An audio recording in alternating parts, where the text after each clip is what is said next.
આજે આપણે સમય વહી જાય છે એના વિશે આપણે આગળ કેટલું જોયું હતું કે આગળ આપણે બાળકો આપણે 12 મહિનાના નામ અંગ્રેજીમાં ગુજરાતીમાં એના ક્રમ ગોઠવતા એના દિવસો આ બધું જ શીખી ગયા છીએ।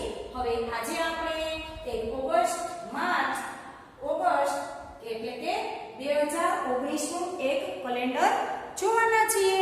ફેબ્રુઆરી મહિનાનું 2019 નું કેલેન્ડર આપણે તમારી જે ગણિતની બુક છે એમાં 105 પેજ ઉપર છે એ આપણે અહીં જોવાના છીએ। તો ચાલો બાળકો માર્ચ મહિના 2019 સોરી પેજ નંબર 106 પર બાળકો માર્ચ મહિનાનું ઓગસ્ટનું નથી પણ માર્ચનું છે માર્ચ 2019 અને એનું કેલેન્ડર આપણે કાઈ પણ તારીખ તિથિ કાઈ પણ જોવું હોય તો આપણે શું કરીએ બાળકો તો કે કેલેન્ડરની મદદથી આપણે તારીખ તિથિ એ બધું જોઈ શકીએ છીએ। તો આ કેલેન્ડરમાં એક અલગ પ્રકારનો જાદુ છે। અલગ પ્રકારનો જાદુ એટલે કે કઈ રીતે તો કે જે અહીં અંકો આપેલા છે તારીખના પહેલા તો આપણે એના દિવસો જોઈએ જાન્યુઆરી ફેબ્રુઆરી અને માર્ચ। તો માર્ચના દિવસ કેટલા છે તો કે 31 દિવસ છે 31 દિવસ છે અને જ્યારે આને રાઉન્ડ કરેલું છે આ લંબચોરસ કરેલું છે અંકો ઉપર એ એક જાદુ છે એવું આ કેલેન્ડરમાં કહ્યું છે। તો કઈ રીતે જાદુ બાળકો તો કે આપણે આ આપેલી સંખ્યાનો સરવાળો કરીશું। તો અહીં 9 પછી 10 અને 11 11 ને 5 11 ને 5 કેટલા બાળકો 16 16 અને 8 24 24 અને 1 25 તો 25 ના 5 વધી આવે છે દશકના સ્થાનમાં 2 તો 2 અને 1 3 3 ને 2 5 5 ને 2 7 આ આપેલી સંખ્યાનો બોક્સમાં જે આપેલી સંખ્યા છે એનો સરવાળો કેટલો થયો છે તો કે 75। તો હવે જાદુ કઈ રીતે છે તો એ જોઈએ। હવે આ સંખ્યા કેટલી છે બાળકો 1 2 3 4 ને 5 તો આ જે વચ્ચેની સંખ્યા છે 15 એને 5 સાથે ગુણતા એને 5 સાથે જે આ સંખ્યા છે એને 5 સાથે ગુણી નાખતા આપણને 75 મળે છે। 5 કેટલા તો કે 75 એ આ કેલેન્ડરમાં જાદુ એ પ્રકારનો છે કે અહીં જે 5 સંખ્યા છે એને સરવાળો કરતા 75 આવે છે બધાની અને વચ્ચેની સંખ્યાને 5 સાથે ગુણતા જે સંખ્યા છે એની સાથે ગુણતા આપણને 75 મળે છે। એવી જ રીતે દરેક વર્ષના અલગ અલગ કેલેન્ડરમાં આવો જાદુ છુપાયેલો હોય જ છે। હવે 107 પેજ ઉપર એક કેલેન્ડર આપણને આપેલું જ છે બાળકો એ કેવું છે તો કે ખાલી બોક્સ વાળું દેખાય છે ને બાળકો હા હવે એમાં શું કરવાનું છે તો કે કેલેન્ડર પૂર્ણ કરો। તમારે એ કેલેન્ડર ઓગસ્ટ મહિનાનું 2018 નું ઓગસ્ટ મહિનાનું કેલેન્ડર એ એક પ્રવૃત્તિ તરીકે તમારે ટાઈમ હોય તો એ પ્રમાણે પૂર્ણ કરવાનું। પછી નીચે કેટલાક પ્રશ્નો આપેલા છે કે બધા રવિવારને લાલ રંગથી રંગો। આપણે જે રીતે આ રવિવારના વાર છે એમાં બોક્સ આપેલા હોય તો તેમાં રવિવારથી લાલ કલરથી રંગવાનું। એના પછી આ મહિનો કયા દિવસે પૂરો થાય છે હવે આપણો આ મહિનો છે એ કયા દિવસે પૂરો થાય તો કે 31 દિવસે। એ રીતે ઓગસ્ટ હોય તો એના દિવસો જોવાના અલગ અલગ મહિનાના અલગ અલગ દિવસો હોય છે। હવે એ જ રીતે કેટલાક પ્રશ્નો નીચે છે કે બીજા શનિવારે કઈ તારીખ આવે તો આપણે આપણા કેલેન્ડરમાં જોઈ શકીએ કે આ પ્રથમનો શનિવાર છે અને આ બીજો શનિવાર તો આપણે 9 તારીખ આવી। એ રીતે આ કેલેન્ડરમાં પણ અલગ તારીખ આવી શકે છે કારણ કે આ 2018 નું છે। આપણે જે 107 પર બતાવેલું છે એ 2018 નું છે અને અહીં માર્ચ 2019 નું છે માટે અલગ અલગ પ્રશ્નો એમાંથી બની શકે। આ મહિનામાં કેટલા ગુરુવાર છે એ પણ આપણે આના પરથી નક્કી કરી શકાય। દાખલા તરીકે આ કેલેન્ડર છે તો ગુરુવાર કેટલા છે આ મહિનામાં તો આપણને ખ્યાલ આવી જાય કે એક ગુરુવાર 7 તારીખે એના પછી 14 તારીખે 21 તારીખે અને 28 તારીખે એટલે કે 4 ગુરુવાર છે દરેક વાર આપણને સરળતાથી ખ્યાલ આવી જાય. મંગળવાર કેટલી વાર છે તો એ પણ 4 વાર, અને રવિવાર કેટલી વાર છે તો કે એ 5 વખત છે. એ આપણે કેલેન્ડર ઉપરથી સરળતાથી મળી શકે છે. હવે આપણે પેજ નંબર 108 પર બાળકો, પેજ નંબર 108 પર પેડકી દેવીની સત્ય વાર્તા. એક પેડકી દેવી હોય છે એની એક સત્ય વાર્તા. સત્ય વાર્તા એટલે કેવી તો કે એના જીવનમાં બનેલી હકીકત. હવે જે પેડકી દેવી હોય છે એ ઝારખંડના ધનબાદ જિલ્લાના એક ગામડાની હોય છે. તે પ્રથમ તો શાળાએ જવાની તક નહોતી મળી. પહેલાના સમયમાં તો બાળકો એવું હતું કે ભણવાનું કશું હતું જ નહીં. પ્રથમ તો ઢોર ચરાવવાનું, કામ કરવાનું, અથવા તો મામા માસીના ઘરે જઈને કામ કરવાનું, આવું બધું હતું, ખેતી કામ કરવાનું. પહેલાના સમયમાં ભણવાનું, અભ્યાસનું ઓછું હતું. માટે આ પેડકી દેવી છે એ પહેલાના સમયમાં પોતે ભણેલા જ ન હતા. એક વખત એવું બન્યું, એની ઉંમર જ્યારે 5 વર્ષની હતી ત્યારે એ બાળકો સાથે રમતા રમતા કોઈ જાંબુના ઝાડ પર ચડ્યા હતા. તો ત્યાંથી નીચે પડતા તેનો પગ ભાગી ગયેલો, અને એ કહે છે કે એ પગ મને શિયાળામાં તો વધારે દુખે છે. શા માટે? કે શિયાળામાં વધારે ઠંડીનું વાતાવરણ હોય છે, એટલે શિયાળામાં એ દુખાવો વધારે થાય છે. પછી એક વખત દિવસો જતા એની ઉંમર 10 વર્ષની થાય છે. ત્યારે એ ઘેટા બકરા ચરાવવા જાય છે. ત્યારે તેમાંથી એક બકરું ખોવાઈ ગયેલું. જ્યારે ઘરે આવ્યા ત્યારે તેને વડીલોએ ખૂબ જ ઠપકો આપેલો. ક્યારે? તો કે એ 10 વર્ષના હતા ત્યારે. એના પછી એની ઉંમર 15 વર્ષની થાય છે. પેડકી દેવીની ઉંમર 15 વર્ષની થાય છે. ત્યારે 15 વર્ષની ઉંમરે તેના લગ્ન થઈ જાય છે. અને લગ્ન પછી એને 4-5 વર્ષ પછી 3 બાળકો જન્મે છે. 21 વર્ષની એની ઉંમર હોય ત્યારે પ્રથમ બાળક જન્મે છે, પછી 22 વર્ષે અને 24 વર્ષે. એમ પેડકી દેવીને 3 બાળકો હોય છે. આ રીતે એ જીવન પોતાનું પસાર કરે છે, ખેતી કરે છે, એ આ બાળકોના કામમાં પરોવાયેલા રહે છે. આવું બધું થતા એની ઉંમર આગળ વધે છે. તેઓ જ્યારે 35 વર્ષના થયા ત્યારે એના પતિદેવ છે એનો દુનિયાનો અંત આવ્યો. તે તેને છોડીને ચાલ્યા ગયા. તેના પતિદેવ એ માંદા પડ્યા અને મરી પણ ગયા. તો પોતાની માથે બાળકો કેટલી આફત આવી છે. ઘરકામ કરવાની, ખેતી કરવાની, બાળકોની સંભાળ રાખવાની, આવી બધી જ જવાબદારી તેની 35 વર્ષની ઉંમરે આવે છે. પછી શું કરે છે? એના જે કુટુંબીજનો હોય તેના તરફથી ખૂબ જ ત્રાસ આપવામાં આવે છે પેડકી દેવીને, અને એ ત્રાસ સહન ન થતા એ ચુકાદો કોર્ટમાં જાય છે. એ ઝઘડે છે અને પછી કેસ લડવા માટે 40 વર્ષની ઉંમરે એ કેસ લડે છે. અને પછી કેસ શા માટે લડે છે? તો કે એની જે જમીન, જાયદાદ અને મિલકત હતી તે તેના પતિદેવના જે ભાઈઓ હતા એ પડાવી લેવા માંગતા હતા. એટલા માટે મુકદ્દમો લડે છે. અને પછી 45 વર્ષની ઉંમરે એને એવી જરૂર પડે છે કે તે 45 વર્ષની ઉંમરે વાંચતા લખતા શીખે છે. એટલે જે આ પેડકી દેવી છે એ 45 વર્ષના થયા ત્યારે વાંચતા અને લખતા શીખી ગયા. અને 2 વર્ષ પછી તેણે પોતાની મોટી બેબીને સાસરે વળાવે છે. પોતાની જે દીકરી હતી પ્રથમ એને સાસરે વળાવે છે. અને એ રીતે પોતે દાદી પણ બની જાય છે અને પુત્રને સારી રીતે રમાડે છે અને પાછળની જિંદગી એ રીતે જીવે છે. એટલે બાળકો, આ વાર્તા ઉપરથી આપણને એ પણ શીખ મળે છે કે આપણે ભણવું જોઈએ, ફરજિયાત ભણવું જોઈએ. જો આ પેડકી દેવી છે એ પ્રથમના સમયમાં તો અભ્યાસનું નહોતું, પણ પરિસ્થિતિ એવી આવતા એને પાછળથી પણ અભ્યાસ કરવો પડ્યો. તો એ ભણવું ફરજિયાત છે. અને બીજું એ શીખવા પણ મળે છે કે કેટલા વર્ષે એને આવી આફત આવી. આ વાર્તા ઉપરથી આપણને 109 પેજ જે દેખાય છે બાળકો, તેમાં એક ચિત્ર રેખા આપેલી જ છે. તો પ્રથમ જે ઉપર આપણે પ્રશ્નો આપેલા છે ઓમાં કે તેનો પગ ભાંગ્યો. હવે તેનો પગ ક્યારે ભાંગ્યો હતો? તો કે 5 વર્ષની ઉંમરના હતા ત્યારે તેનો પગ ભાંગ્યો હતો. પછી એક બકરું ખોવાયું. તો કે બકરું ક્યારે ખોવાયું હતું? તો કે જ્યારે તેની ઉંમર 10 વર્ષની હતી ત્યારે.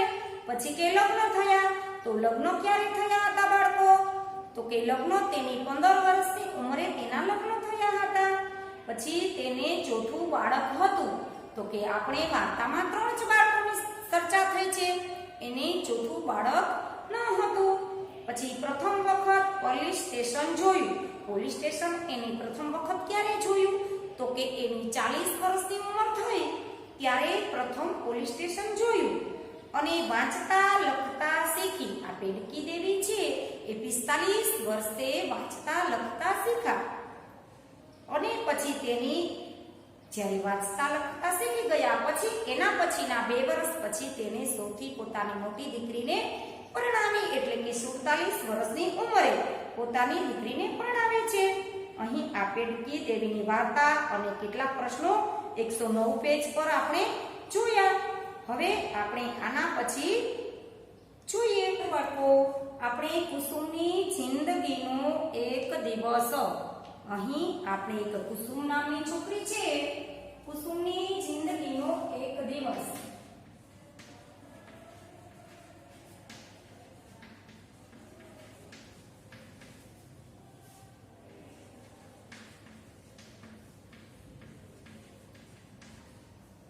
અહીં પેજ નંબર 110 પર એક કુસુમ નામની છોકરી છે, એની દિનચર્યા આપણને બતાવી છે. કે દિનચર્યા એટલે શું? કે એ દરરોજ શું કરે છે, સવારે શું કરે છે ઉઠીને, એના પછી શું કરે છે, એવી રીતે ક્રમશઃ સાંજ સુધી એ શું કરે છે એ બતાવ્યું છે. કે ચાલો કુસુમ દરરોજ શું કરે છે તે આપણે જોઈએ. દરેક ચિત્ર માટે સમય નોંધો.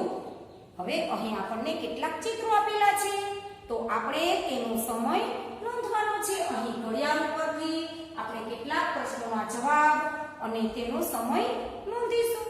કેટલાક ચિત્રો માટે સમય અગાઉથી લખેલો છે અને તમારે ફરજિયાત ઘડિયાળમાં કાંટા દોરવાના છે. બાકીનામાં તમારે ઘડિયાળ દ્વારા બતાવવામાં આવેલ સમય લખવાનો છે. આપણને જ્યાં સમય ના આપેલો હોય ત્યાં સમય લખવાનો અને ઘડિયાળમાં જ્યાં કાંટા ના આપેલા હોય ત્યાં આપણે કાંટા દોરીશું. તો ચાલો બાળકો મારી સાથે સમજવાનો પ્રયત્ન કરજો. પ્રથમ શું કહ્યું છે કે કુસુમ સવારમાં વહેલી ઉઠે છે. કુસુમ સવારમાં વહેલી ઉઠે છે. તો એ ક્યારે ઉઠે છે? તો આપણને એમાં કાંટા બતાવેલા છે કે કુસુમ 6 વાગે ઉઠે છે. આપણે ઘડિયાળમાં જ્યારે બાળકો 6 વગાડવા હોય ત્યારે નાનો કાંટો 6 ઉપર અને મોટો કાંટો 12 ઉપર. એટલે કે ઘડિયાળમાં અત્યારે ફીટ 6 વાગ્યા છે. તો કુસુમ સવારે વહેલી ઉઠે છે. તો આપણે અહીં સમય દર્શાવવાનો છે. ક્યારે ઉઠે છે કુસુમ? 6 વાગે. એના પછી શું કરે છે કુસુમ? તો કે તે કૂવામાંથી પાણી લાવે છે. હવે કુસુમ છે એ કૂવામાંથી પાણી કેટલા વાગે લાવે છે? તો કે 6:30 વાગે પાણી લાવે છે. તો આપણે એ પણ હવે જ્યારે 6 વાગ્યા હતા ત્યારે કાંટો અહીં હતો તો ત્યાંથી કાંટો 6:30 વાગે એટલે આટલી ગતિ કરે. મોટો કાંટો છે જે મિનિટ કાંટો એ ક્યાં છે? હા 6 ઉપર. અને નાનો કાંટો 6 અને 7 ની વચ્ચે. અત્યારે ઘડિયાળમાં કેટલા વાગ્યા છે બાળકો? હા 6 અને 30 મિનિટ. આ દરેક અંકોની વચ્ચે 5-5 મિનિટનો ગેપ હોય છે. એટલે કે 5, 10, 15, 20, 25 અને 30. મોટો કાંટો જ્યારે છગે પોતે ત્યારે કેટલા થાય? તો કે 30 મિનિટ થાય છે. અને આ કાંટો અહીં આખો રાઉન્ડ ફરે અહીંથી લઈને તો 1 કલાક થાય નાના કાંટાને અને મોટા કાંટાને 7 મિનિટ થાય. હવે કેટલા માટે? આપણે અત્યારે ઘડિયાળમાં 6 અને 30 મિનિટ થઈ છે. સમજાય છે બાળકો? આપણે કાંટા દોરીશું અને આ પ્રશ્નના જવાબ પણ પૂરતા જાશું અને સમજતા જાશું. હવે નંબર 3 માં શું છે? તે પોતાનું ઘર સાફ રાખે છે. તે પોતાનું ઘર ક્યારે સાફ રાખે છે? તો કે પોતાની જે નિત્યકર્મ બધું હોય નાવું ધોવું એ બધું પૂર્ણ કરે ત્યાં ઘડિયાળમાં 7:30 વાગી જાય છે. કેટલા? 7:30.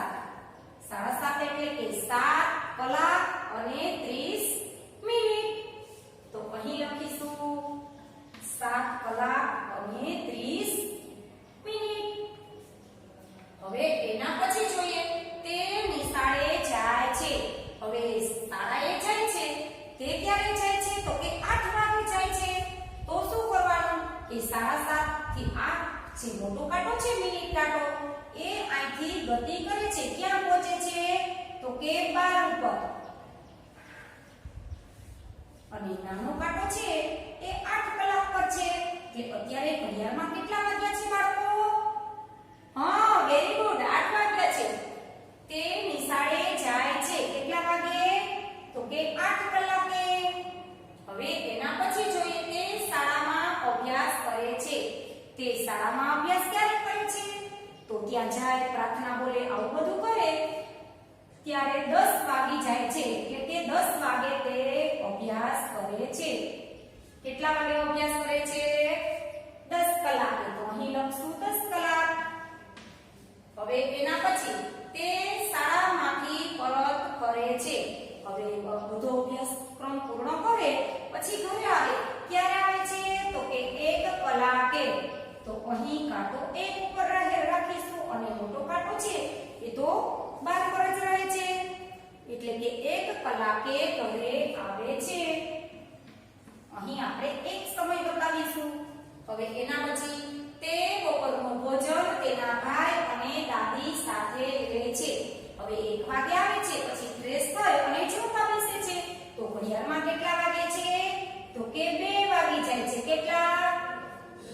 હા, 2 કલાકે જમવા બેસે છે. હવે એના પછી તે તેના મિત્રો સાથે રમે છે. એના મિત્રો સાથે રમવા ક્યારે જાય છે તો કે 5 અને 30 મિનિટે, એટલે કે 5:30 વાગે મિત્રો સાથે રમવા જાય છે. તો નાનો કાંટો 6 અને 5 ની વચ્ચે સેન્ટરમાં રાખીશું અને 3 ઉપર 6 ઉપર મોટો કાંટો મિનિટ કાંટો, એટલે કે ઘડિયાળમાં અત્યારે કેટલા વાગ્યા છે તો કે 5 અને 30 મિનિટ. 5 અને 30 મિનિટે કુસુમ તેના મિત્રો સાથે રમવા જાય છે. હવે એના પછી તે ઊંઘે તે પહેલા તેની દાદી પાસેથી વાર્તા સાંભળે છે. તે ઊંઘે એની પહેલા દાદી પાસેથી સરસ મજાની વાર્તા સાંભળે છે. તો એનો ટાઈમ કયો છે તો કે 9 વાગ્યાનો. તો આપણે ઘડિયાળમાં 9 વગાડીશું. તે 9 વાગે સરસ મજાની વાર્તા સાંભળે છે. તો ઘડિયાળમાં કેટલા વાગ્યા છે બાળકો? હા, વેરી ગુડ, 9 કલાક. આ રીતે ક્રમશઃ આ કુસુમ છે એની દિનચર્યા આ રીતે ક્રમશઃ આપણે જોઈ ગયા.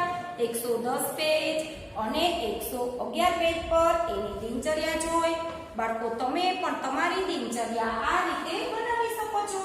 સવારે ક્યારે ઉઠો છો, પછી ક્યારે તમે ફ્રેશ થઈ જાઓ, પછી ક્યારે મમ્મીને કામમાં મદદ કરો, પછી શાળાએ તો અત્યારે જવાનું નથી એટલે માટે જ રાખી દેવાનો, અને જ્યારે આવતા હો તો એ સમય લખવાનો તમારે. એ રીતે તમે પણ તમારી દિનચર્યા બનાવી શકો છો. હવે આપણે આના પછી જોઈએ. હવે આપણે રોજનો ક્રમ બતાવતો ચાર્ટ, આપણે દરરોજનો જે ક્રમ છે એ આપણે જોઈએ. તો કે શબ્દોમાં આપણે અહીં શબ્દોમાં લખીશું કે ઘડિયાળમાં કેટલા વાગ્યા છે, અને અહીં આ સમયે તમે શું કરો છો તો કે 6 વાગે તમે શું કરો છો.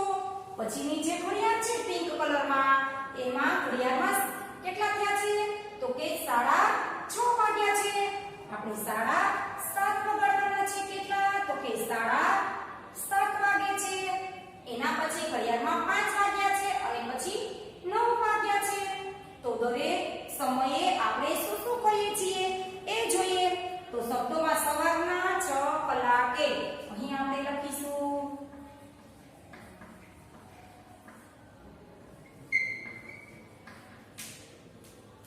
સવારના 6 કલાકે. અહીં ઘડિયાળમાં જો બાળકો 6 વાગ્યા છે ને, હા, તો કે હું સવારે ઉઠું છું. અહીં શું લખવાનું? આ સમયે તમે શું કરો છો તો કે હું સવારે ઉઠું છું. શું કરે છે એ બાળક? સવારે ઉઠે છે.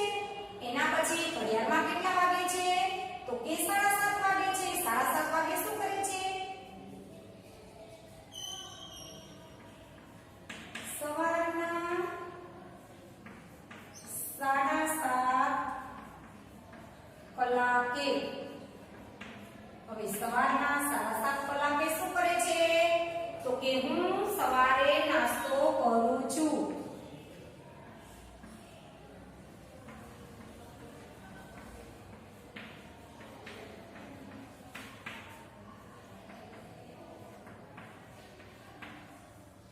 એ છે એ 7:30 કલાકે શું કરે છે? તો કે સવારના 7:30 કલાકે હું નાસ્તો કરું છું. આપણે ઘડિયાળમાં ટાઈમ પણ બતાવ્યો છે. હવે એના પછી 5 વાગે શું કરે છે? એ આપણે સાંજના 5 કલાકે સાંજના 5 કલાકે શું કરે છે? તો કે મિત્રો સાથે રમવા જાય છે. હું મિત્રો સાથે રમવા જાઉં છું. શું કરે છે? મિત્રો સાથે રમવા જાય છે. એના પછી ઘડિયાળમાં કેટલા વાગ્યા છે બાળકો? હા, વેરી ગુડ, 9 વાગે છે. તો સાંજના 9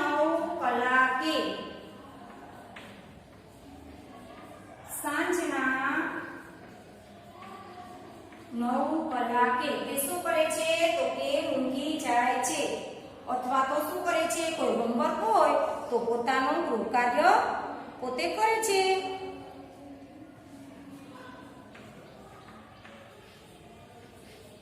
હું ઊંઘી જાઉં છું. એ 9 કલાકે શું કરે છે? તો કે ઊંઘી જાય છે. જે આપણે આપણી દિનચર્યા બનાવવી હોય તો આપણે કયા કલાકે શું કરીએ છીએ એ રીતે આપણે ત્યાં લખવાનું. તમે 5 વાગે ગૃહ કાર્ય કરતા હો તો તમારે લખવાનું કે સાંજના 5 વાગે તો કે હું ગૃહ કાર્ય કરું છું. તમે જ્યારે સૂતા હો 10 વાગે તો અહીં 10 ઉપર કાંટો લખવાનો કે હું 10 વાગે સૂઈ જાઉં છું. એવી રીતે શીખવા માટે તમે આવી પ્રવૃત્તિ કરી શકો છો બાળકો. તો અહીં આપણો આ સમય વહી જાય છે. એ ચેપ્ટર પૂર્ણ થાય છે અને એની સાથે આ લેક્ચર પણ પૂર્ણ થાય છે.